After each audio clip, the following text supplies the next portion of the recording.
marches comme un aveugle qui ne sait pas où il va. Tu marches comme un sourd qui n'entend rien du tout. Tu t'en fous de Dieu, tu te moques de sa Bible. Mais un jour, tu couleras de larmes pour tout cela. Tu vas couler des larmes, tu vas pleurer un jour. Dis-moi si tu mourrais ce soir, mais que diras-tu à Dieu? Si tu mourrais demain, que diras-tu à Dieu? Mais si tu mourrais ce soir, que diras-tu à Dieu? Si tu mourrais demain, que diras-tu à Dieu?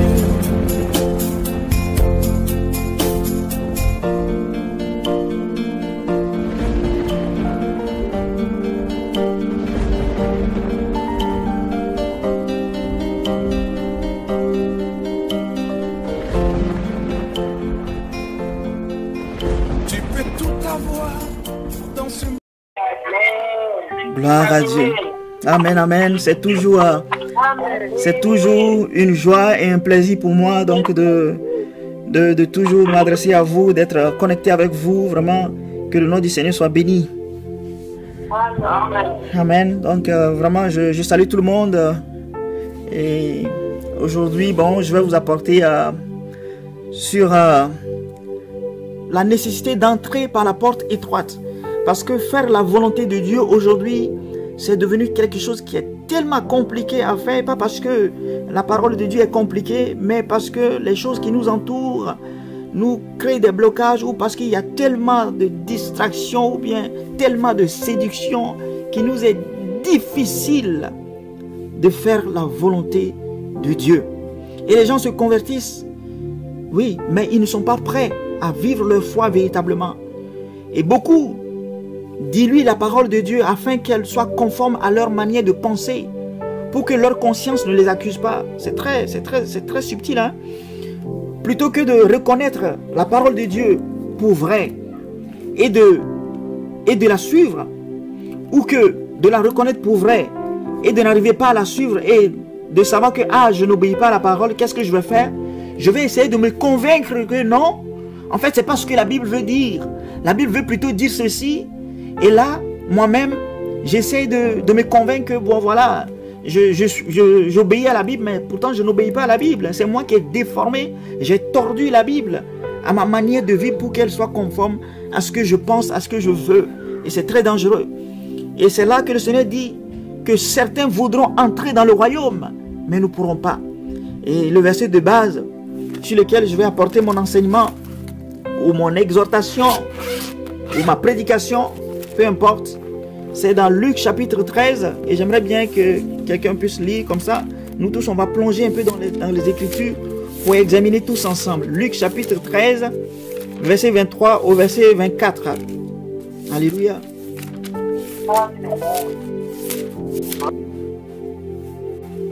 Jésus traversait ville et village et enseignait en faisant route vers Jérusalem.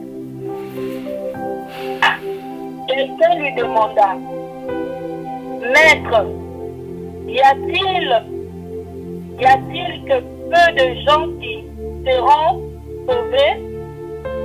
Jésus répondit: Efforcez-vous d'entrer par la porte étroite, car je vous l'affirme, beaucoup essaieront d'entrer et ne le pourront pas.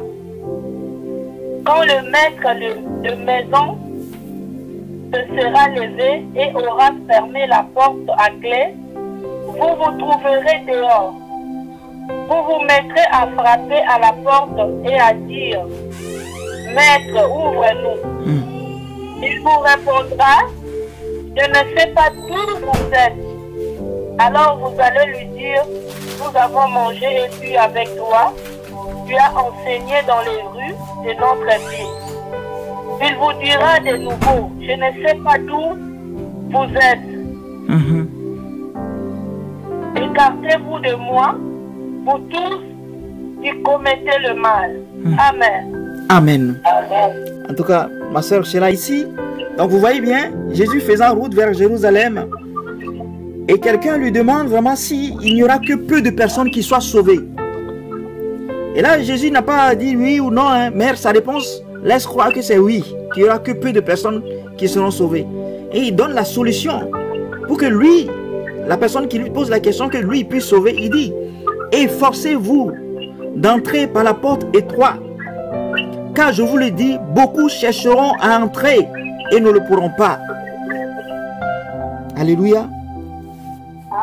Les gens chercheront à entrer où?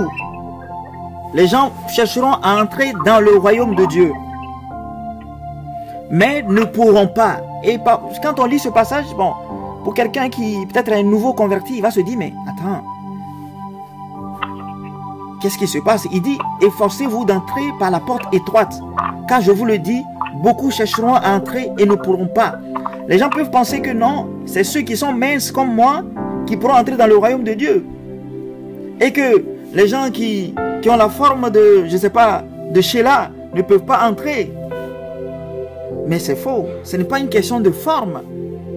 Puisque lui-même il dit que je ne laisserai, il dit que je ne mettrai pas dehors celui qui vient à moi. Autrement dit, si tu viens à Jésus, ben peu importe ta forme physique, mais il va t'accepter. Donc, il n'est pas question de forme physique.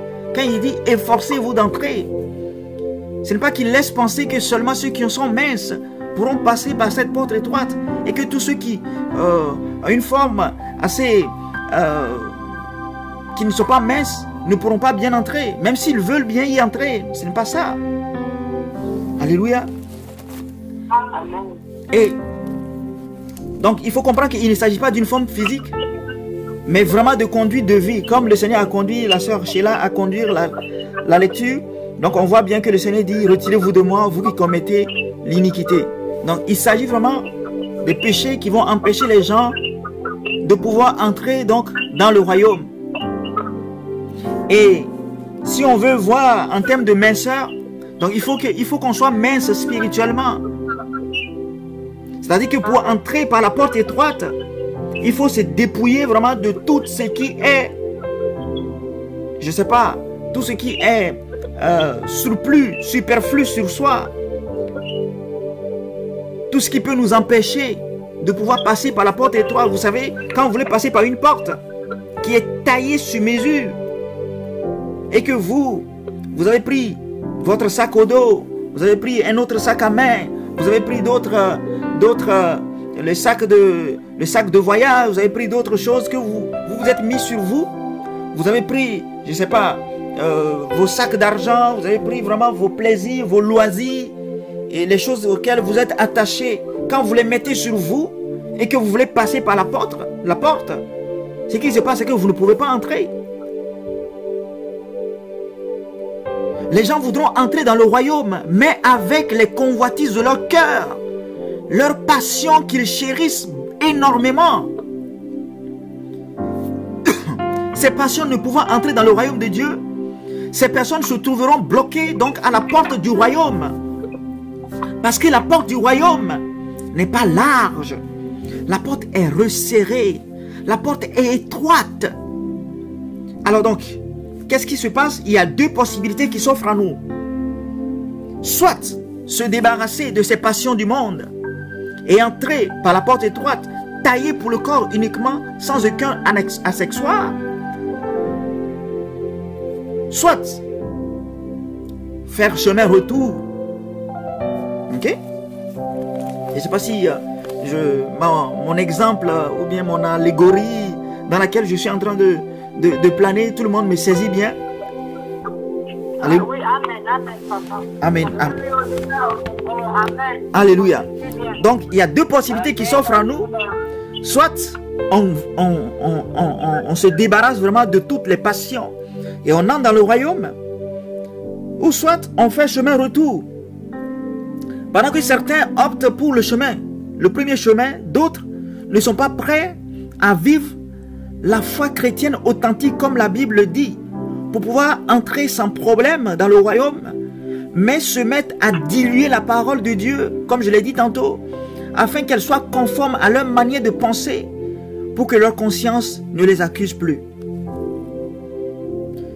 Et je vais vous donner un exemple. Je pense que c'était en 2017, septembre 2017.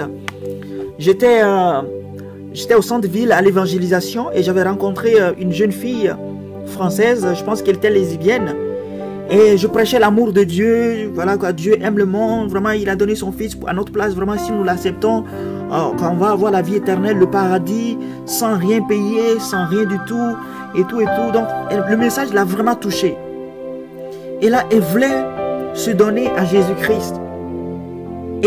Mais elle voulait savoir quelque chose. Elle me demande, si elle se convertit, est-ce qu'elle peut continuer à être lesbienne aussi? Parce que elle ne compte pas vraiment abandonner le lesbianisme. Et là, j'ai été clair aussi avec elle que non, en fait, une fois que tu te convertis, on va t'aider vraiment que tu puisses vivre comme une femme. Si tu veux, tu vas épouser un homme, mais tu ne peux pas continuer en tant qu'homosexuel et chrétienne en même temps, parce qu'on ne peut pas avoir le beurre et l'argent du beurre. On ne peut pas, il n'y a rien de commun entre la lumière et les ténèbres, il n'y a rien de commun entre Bélial et Christ. Alors quand je l'ai répondu comme ça, la jeune fille m'a répondu, elle dit non, ok, si c'est comme ça, elle ne veut pas alors de Christ. Et moi, sa réponse m'a vraiment touché dans le sens que elle voulait voir clair dans ce que je présente comme message. Est-ce que le Jésus tel que je le présente ne va pas exiger qu'elle abandonne son péché? Si oui, bah, elle voit que elle n'est pas prête vraiment pour ce royaume. Ou si Jésus va accepter vraiment son péché, oui, dans ce cas-là, elle veut bien. Donc, pour moi, elle a été authentique, elle a été sincère, elle a été honnête, elle a été, je ne sais pas comment je vais le dire, mais elle a vu le problème en face. Elle ne s'est pas cachée en disant, bon, ok, bon, quoique Jésus ne veut pas de péché, alors peut-être qu'elle va essayer de dire, non, en fait, la Bible ne dit pas que l'homosexualité est un péché, mais c'est moi qui le pense ainsi, mais qu'elle veut bien Jésus. Mais essayer de dire que non, l'homosexualité n'est pas un péché, et s'offrir une nouvelle porte à elle-même, qui sera un peu bien large, par laquelle elle va passer. Alléluia. Malheureusement, cette porte, malheureusement beaucoup se trouvent eux-mêmes cette porte large qui les laisserait passer avec tous les accessoires. Et cette porte large ne mène pas au paradis. Parce que Matthieu 7, ok, Matthieu chapitre 7, je ne sais pas, on peut le lire encore. Matthieu chapitre 7, verset 13. Entrez par la porte étroite, car large est la porte spacieuse et les chemins qui mènent à la perdition. Il y en a beaucoup qui entrent par là. Mais étroite est la porte, resserrez les chemins qui mènent à la vie. Et il n'y a qu'un qui les trouve. Amen. Amen. Et il y a beaucoup qui trouvent cette porte-là. Autrement dit, il est facile de se perdre, mais il est difficile de pouvoir trouver le chemin qui mène à la vie. Il faut avoir du discernement pour savoir que la voie sur laquelle tu te trouves n'est pas la bonne voie. Et beaucoup sont sur la voie large. Beaucoup d'entre nous sommes-nous sur le chemin spacieux sans le savoir. Mais bien entendu, on peut le savoir si on s'examine soi-même à la lumière de la parole. Quelles sont les choses auxquelles nous sommes attachés? Est-ce que c'est la Bible? Est-ce que la parole de Dieu? Est-ce que c'est la prière qui nous fait vivre? Et c'est quoi nos sujets de prière? Est-ce que c'est toujours la famille, le mariage, le travail, la maison, nous-mêmes, les proches? Ou bien est-ce que c'est le Seigneur qui nous importe plus? On peut se fabriquer ce chemin large soi-même en raisonnant, en philosophant sur la parole de Dieu, en n'acceptant plus ce que la Bible dit clairement. On va dire non, en fait, c'est Paul même qui le dit. Hein. Mais quand tu rejettes Paul, est-ce que Paul n'a pas parlé par le Saint-Esprit? quel esprit a animé Paul quand il parle? Est-ce que c'est le démon qui a fait parler Paul? Ou est-ce que c'est par le Saint-Esprit que Paul a parlé? Alors si c'est Paul qui le dit, si tu rejettes Paul, est-ce que Dieu t'approuverait? Plutôt que d'approuver Paul, Dieu se rangerait de ton côté? Ou bien Dieu se rangerait du côté de Paul? Alors souvent ce qui arrive, c'est que, étant donné que nous-mêmes on a des passions, à l'exemple donc du désir de paraître, le désir de paraître, oui, le désir de paraître, l'orgueil fondé sur les biens matériels. Toujours 1 Jean chapitre 2 verset 15. Ces choses motivent nos cœurs à nous pencher sur un côté de la parole, à nous fabriquer des portes étroites et des portes larges, pardon, à nous fabriquer des portes larges et à abandonner la porte étroite parce que la porte étroite, on la trouve trop resserrée. On dit non, mais qui peut passer par cette porte? Qui peut passer par cette porte? Non, ça ne devait pas être comme ça. C'est certainement que la Bible s'est trompée ou certainement Paul s'est trompé. Certainement non, c'est pas ce qu'il voulait dire. On commence à raisonner et on trouve une porte plus large où tout est permis, où beaucoup de choses sont autorisées, où on peut se laisser aller. Et on passe par cette porte. Mais, désolé, large est la porte, spacieux le chemin, mais qui ne mène pas à la vie, mais qui mène à la perdition. Alors, sur quelle porte nous voulons? Je vais nous donner un exemple. Je pense que nous le connaissons tous. L'histoire du jeune homme riche. L'histoire du jeune homme riche. Encore, on va la lire dans Matthieu chapitre 10, verset 17 au verset 23. Non, c'est Marc, pardon. Marc chapitre 10, verset 17 au verset 23. En chemin, un homme a couru et se jeta à genoux devant lui. Amen. Mon maître, puis demandait-il, que dois-je faire pour hériter la vie éternelle? Jésus lui dit, pourquoi m'appelles-tu bon? Il n'y a pas de bon que Dieu seul. Amen. Connaître les commandements. Tu ne commettras point d'adultère, tu ne tueras point, tu ne déroberas point, tu ne diras point de faux témoignage, tu ne feras tort à personne. Honore ton père et ta mère. Il lui répondit, Maître, j'observais toutes ces choses dès ma jeunesse.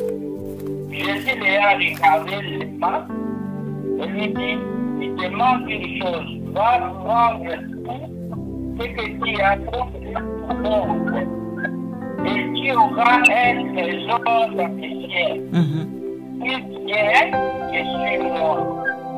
Mais affligé de cette parole, cet homme s'en alla triste, car il avait des grands biens.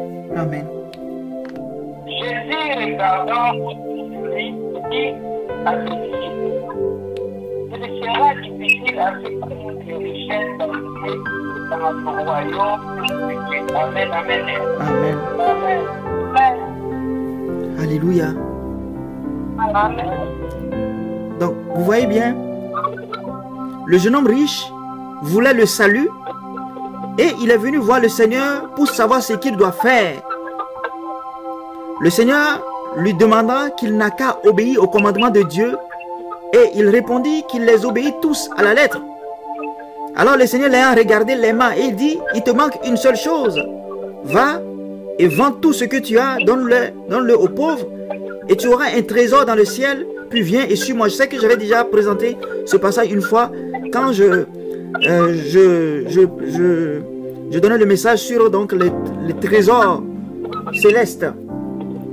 Et ce qui se passe ici, c'est que le Seigneur a détecté ce qui le retient devant la porte du paradis. C'est-à-dire, si je veux faire une comparaison avec comment entrer par la porte étroite, le Seigneur a vu ce qui le retient devant la porte du paradis. Et ce jeune homme riche, ce sont ses richesses, qui sont ses problèmes, ou bien qui sont ses idoles. Et alors le Seigneur lui donne la clé ou le secret de sa délivrance. Mais le verset 22 nous dit, mais affligé de cette parole, cet homme s'en alla tout triste, car il avait de grands biens. Alléluia. Quel est le problème de ce jeune homme? Pourquoi il s'en alla tout triste? Ne voulait-il plus le royaume de Dieu? Si, il voulait le royaume, mais il voulait entrer dans le royaume avec ses idoles, qui sont ses biens matériels. Il voulait le royaume, mais il voulait y entrer avec ses idoles. Mais une chose est impossible, parce que la porte d'entrée est resserrée, mais ces idoles qui étaient sur lui ne peuvent pas lui permettre d'y entrer. Et il a réalisé cela. Oui, oui, oui, il a remarqué que la porte du royaume est trop étroite pour ses idoles. Et il a préféré le monde. Il a préféré le monde. Il a préféré se retourner. Oui, oui, ce jeune homme riche a été honnête. Hein? Il ne s'est pas dit, ok, bon, de toute façon, je peux toujours avoir mes richesses et je vais essayer donc de servir Dieu avec mon argent et puis... mais je vais essayer de me construire quand même quelques maisons pour moi-même. Je vais retenir une partie. Et puis bon, je vais utiliser une partie pour le royaume de Dieu. Comme Ananias et Saphira. Ananias et Saphira n'ont pas été honnêtes comme ce jeune homme riche. Ce jeune homme riche a vu clairement que ce que Jésus est en train de lui présenter, c'est que je ne peux pas entrer dans le royaume de Dieu avec mes richesses. Alors que le royaume de Dieu reste, moi je préfère mes richesses. Et il était triste. Mais Ananias et Saphira n'ont pas réalisé cela. Ils étaient attachés à l'argent, mais ils voulaient en même temps le royaume. Et ils cachent une partie de l'argent, ils volent une partie.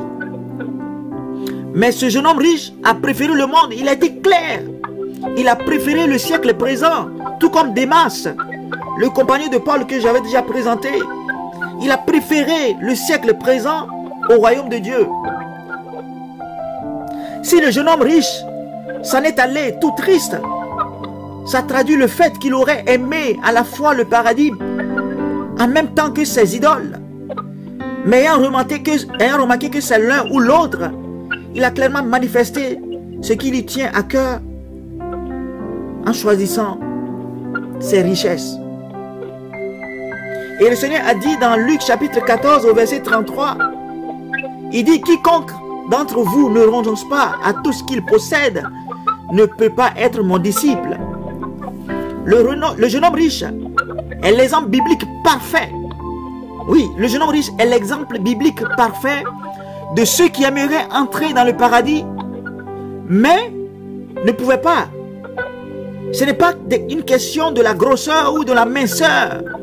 Le jeune homme riche est l'exemple parfait des gens qui sont devant la porte étroite, mais qui ne peuvent pas entrer parce qu'ils ont des idoles.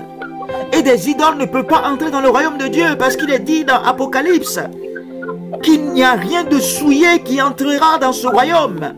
Nos passions ne peuvent pas entrer. Nos plaisirs du siècle présent ne peuvent pas entrer. Et 2 Thessaloniciens 2 nous dit que les gens seront séduits par toutes sortes de séductions parce qu'ils n'ont pas reçu l'amour de la vérité pour être sauvés. Ils ont aimé le plaisir plus que Dieu. Alors ils ne pouvaient pas simplement, parce que tout comme le jeune homme riche, le royaume de Dieu n'est pas ce qui est le plus important pour eux.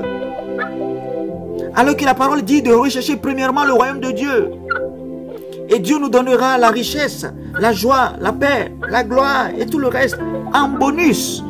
Ces choses ne doivent pas être l'essentiel. Le royaume des cieux est semblable à un trésor caché dans un champ.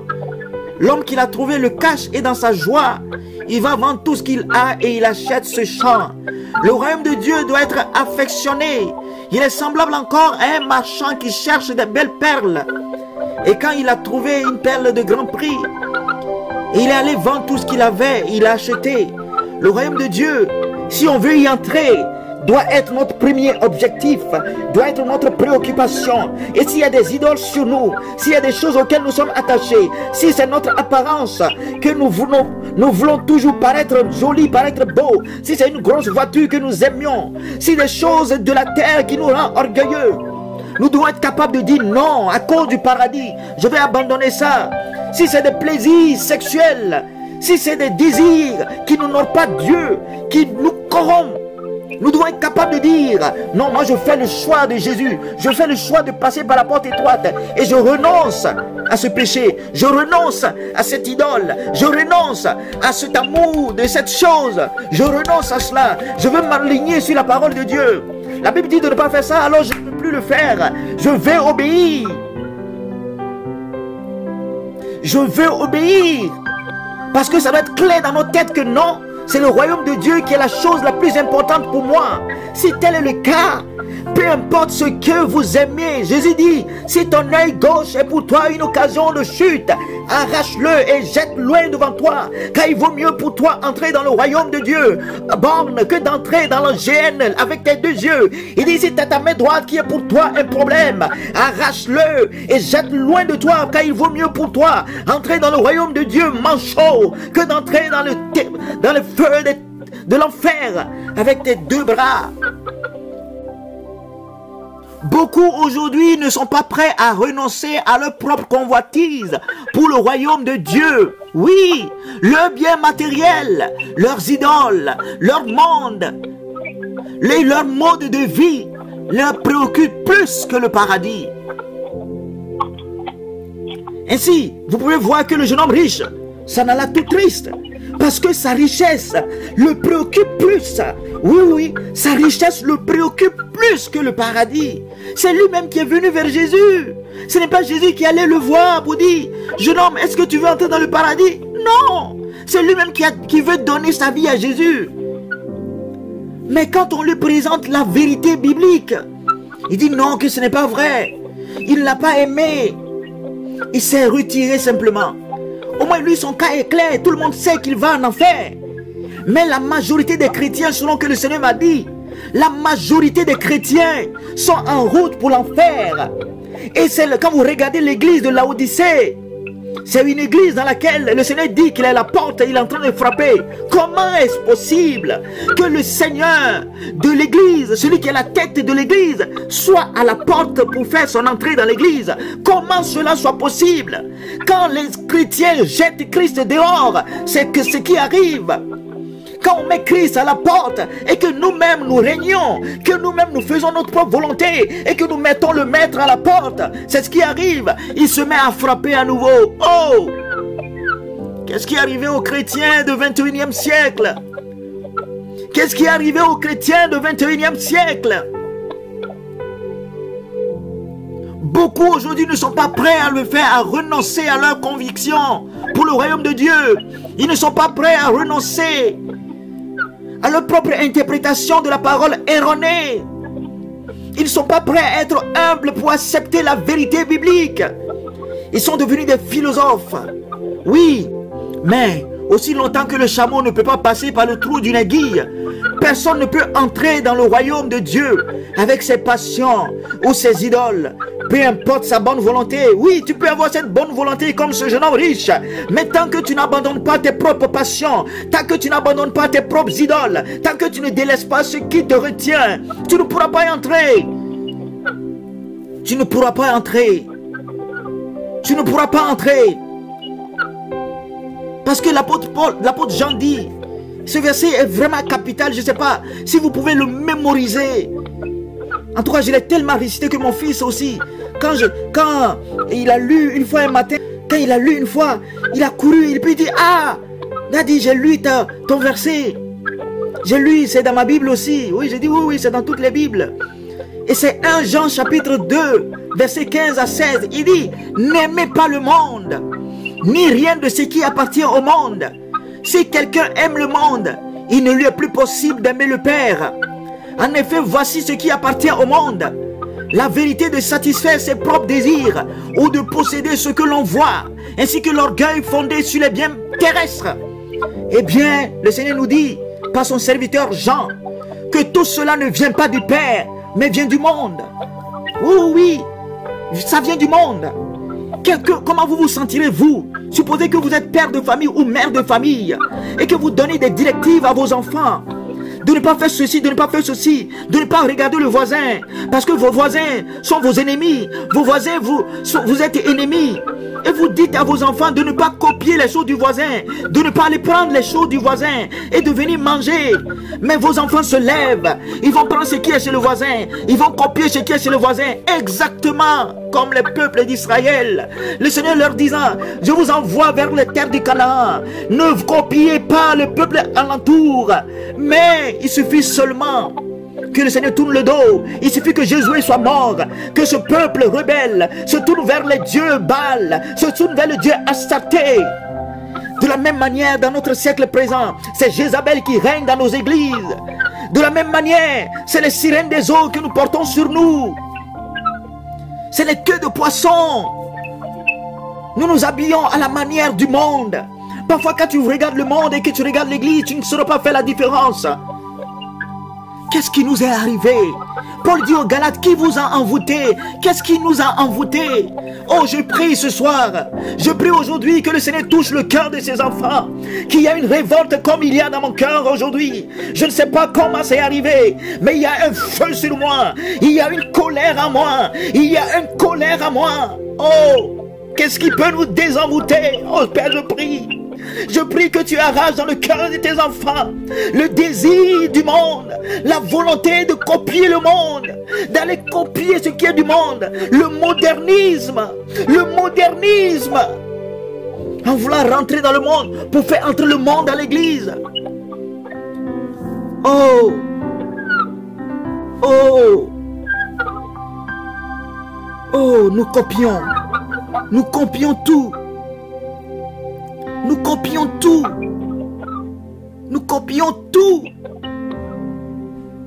On ne se pose plus la question, est-ce que Dieu approuverait cela? On se dit, ah non, si telle personne le fait, alors je peux le faire. Si telle personne a fait, alors je peux le faire. Mais voici ce que le Seigneur nous dit. Matthieu chapitre 23.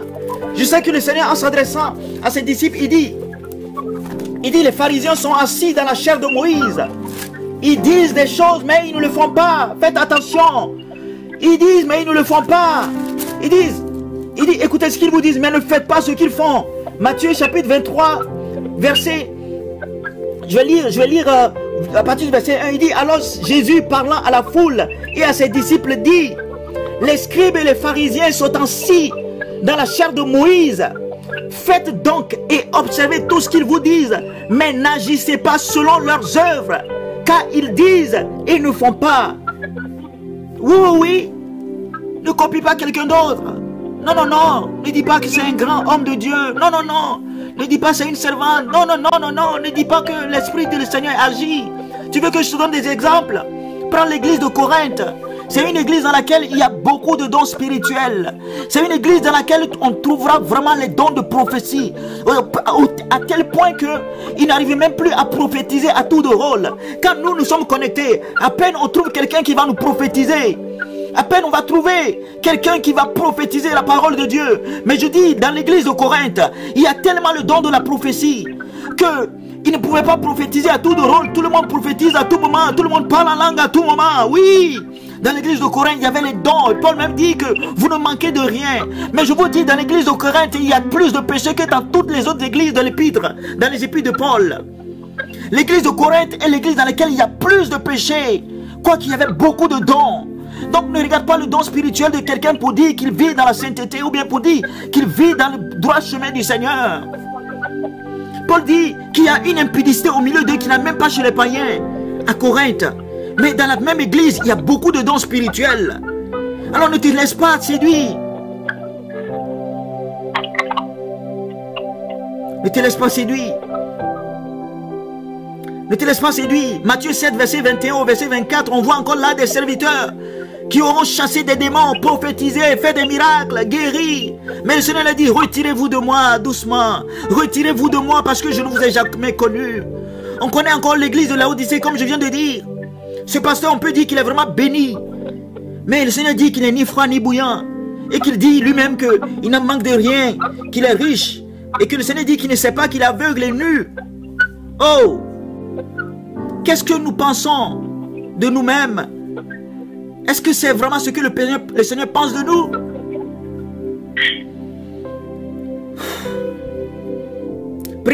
l'église dans le désert, le peuple d'Israël, la Bible dit que c'est l'église dans le désert. Le peuple d'Israël dans le chemin, ils ont désobéi à Dieu. Dieu dit, dans sa tristesse, il dit qu'il ne montera pas. Il ne montera pas. Il ne montera pas dans le pays, au milieu d'eux. Que c'est un ange qui va continuer le chemin avec eux. Mais vous savez, la nuée n'a pas disparu. La nuée qui les conduisait était toujours là. La nuée symbolisant la présence de Dieu. Cette nuée était toujours là, quoique l'Éternel s'est retiré. Alors, ce n'est pas parce que Dieu se manifeste que Dieu est en accord avec nous. Non, c'est pas parce que on prie, Dieu descend, que Dieu nous approuve. Non, non, non, détrompons-nous, c'est mal connaître Dieu. La Bible dit que la grâce est trompeuse. La grâce est trompeuse. Nous ne sommes pas sous la loi. Autrement dit, le jugement n'est pas subite. C'est-à-dire qu'il y a toujours un temps pour nous repentir. Et pendant ce temps, nous pensons que c'est parce que nous ne sommes pas frappés que Dieu nous approuve. C'est faux. C'est faux. C'est faux. Qui d'entre vous ne nourrira pas son enfant parce que son enfant lui a désobéi? Qui d'entre nous décidera de ne plus mettre son enfant à l'école parce que l'enfant a désobéi? Non. Alors si aussi méchants que nous sommes, nous savons encore faire du bien à nos enfants même s'ils nous désobéissent, comment Dieu ne continuerait pas à nous bénir même si nous sommes dans le péché ou même si nous désobéissons? Parce que parfois c'est vital pour nous. Alors il continue de le faire. Lui-même il dit, il fait pleuvoir sur les bons et sur les méchants. Ce n'est pas parce que la pluie a tombé dans le champ du méchant que le méchant est bon. Non. Que le méchant se détrompe. Ce n'est pas parce qu'il a plu chez lui qu'il n'est plus méchant. Alors la beauté est vaine et la grâce est trompeuse. Examinons-nous.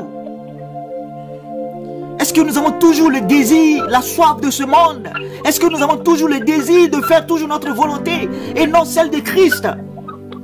Est-ce que nous considérons plus les gens qui sont riches que ceux qui sont moins riches? Est-ce que nous avons des standards que nous considérons plus? Est-ce que si quelqu'un achète une nouvelle voiture haut de gamme, tu le considères plus, tu l'envies ou le jalouses? Est-ce que tu vas avoir une plus belle maison que comme telle ou telle personne dans une comparaison? Si oui, alors là, c'est clair qu'il y a l'amour du monde. Je ne dis pas qu'il n'est pas bon d'avoir une maison ni une voiture. Mais tant que la voiture que tu as n'est pas juste, un appareil qui te prend d'un point A pour aller vers un point B, mais il faut nécessairement que ça soit ça, il faut que ça soit ça, il faut que ça soit ça. C'est la preuve que ton cœur s'est égaré un peu. Alors ramène-le, ramène-le, ramène-le. C'est que tu as l'orgueil sur les biens matériels, ramène-le. C'est que tu affectionnes ce qui n'est pas éternel. Alors ramène ton cœur. Si nous sommes ressuscités avec Christ, affectionnons-nous les choses d'en haut, là où Christ est assis. Examinons-nous. Paul a dit dans 1 Corinthiens 9, verset 27, qu'il traite durement son corps. Oui, il le traite durement et il le tient assujetti afin de ne pas être rejeté après avoir prêché aux autres. Et le Seigneur nous dit dans Matthieu 11 au verset 12 que depuis Jean-Baptiste jusqu'à présent, le royaume des cieux est forcé et ce sont les violents qui s'en emparent. Mais quel type de violence? Les violences pour les choses charnelles? Des violences quand il s'agit des bénédictions? Est-ce que quand j'arrive à toucher le costume du pasteur, c'est là que je suis violent? Quand j'arrive à aller semer dans le panier quand on prêche, est-ce que c'est ça la violence dont il s'agit? Oui? Lisons la version de Luc. Luc chapitre 16, verset 16. La loi et les prophètes ont été jusqu'à Jean. Depuis lors, le royaume des cieux est annoncé. Et chacun vit de violence pour entrer. Amen. Amen. Alléluia. Amen. En d'autres termes, le royaume est annoncé et pour pouvoir y entrer, il faut faire un effort sur soi-même. Donc ici, quand le Seigneur dit depuis Jean-Baptiste jusqu'à présent, le royaume des cieux est forcé et ce sont les violents qui s'en emparent, ce n'est pas qu'on s'empare des bénédictions.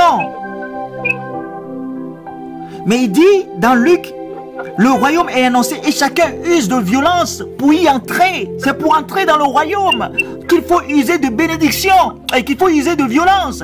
Et non pour posséder des bénédictions qu'il faut user de violence. Il faut assujettir sa chair, non pas pour posséder des bénédictions, mais pour entrer dans le royaume. Parce que beaucoup sont capables de discipliner leur vie pour ce qui est de réussir ou d'être bénis, mais sont incapables de se discipliner pour aller évangéliser, pour aller prier, pour le salut des âmes, ou se discipliner pour le règne et la volonté de Dieu dans leur vie. On est capable de faire toutes sortes de disciplines quand il est question de notre travail. On se lève à telle heure, on doit être là à telle heure, mais quand il est question de prière, bon, ça ne nous concerne pas peut-être, mais beaucoup sont dans ce cas. C'est la preuve que nous aimons le monde plus que Dieu. Alors examinons-nous à la lumière de la parole toujours, pour voir si nous sommes toujours sur les rails, ou si nous avons dévié un tout petit peu. Si c'est le cas, pour toi mon frère, pour toi ma soeur, réajuste-toi maintenant pour la gloire de notre Seigneur Jésus-Christ. Et je vais nous donner un dernier exemple. Zachée. Zachée. Zachée, je pense que c'est dans Luc chapitre 19, versets 5 à 9.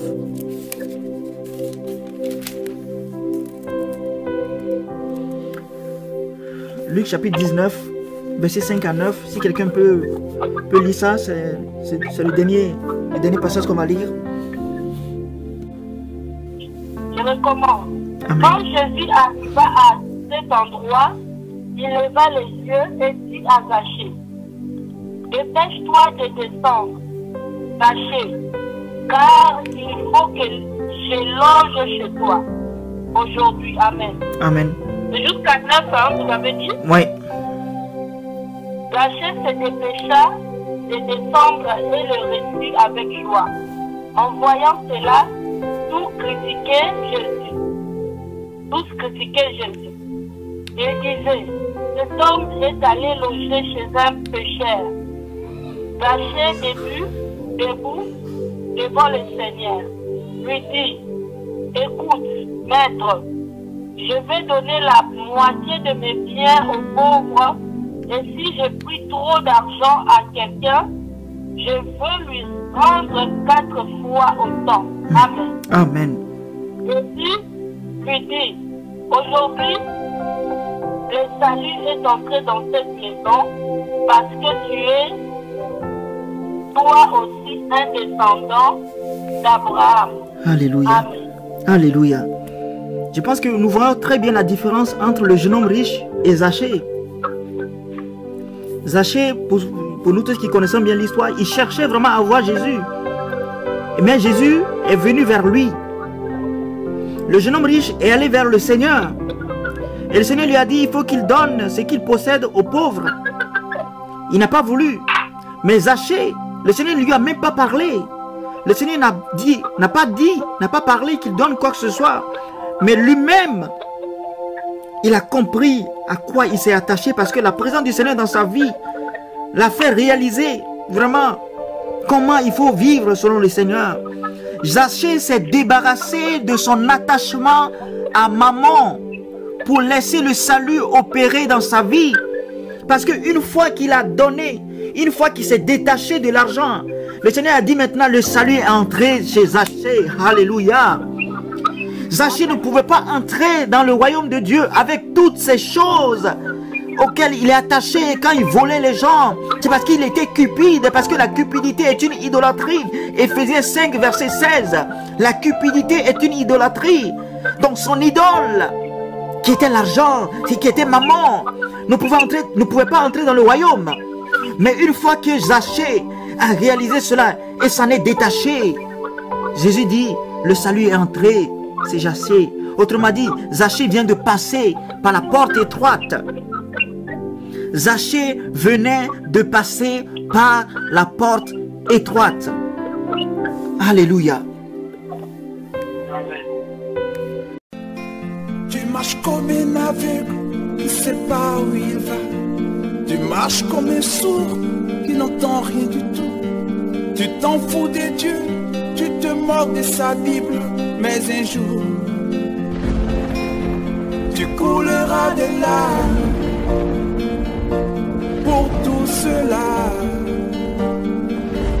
Tu vas couler des larmes, tu vas pleurer un jour. Dis-moi si tu mourrais ce soir, mais que diras-tu à Dieu? Si tu mourrais demain, que diras-tu à Dieu? Mais si tu mourrais ce soir, que diras-tu à Dieu? Si tu mourrais demain, que diras-tu à Dieu?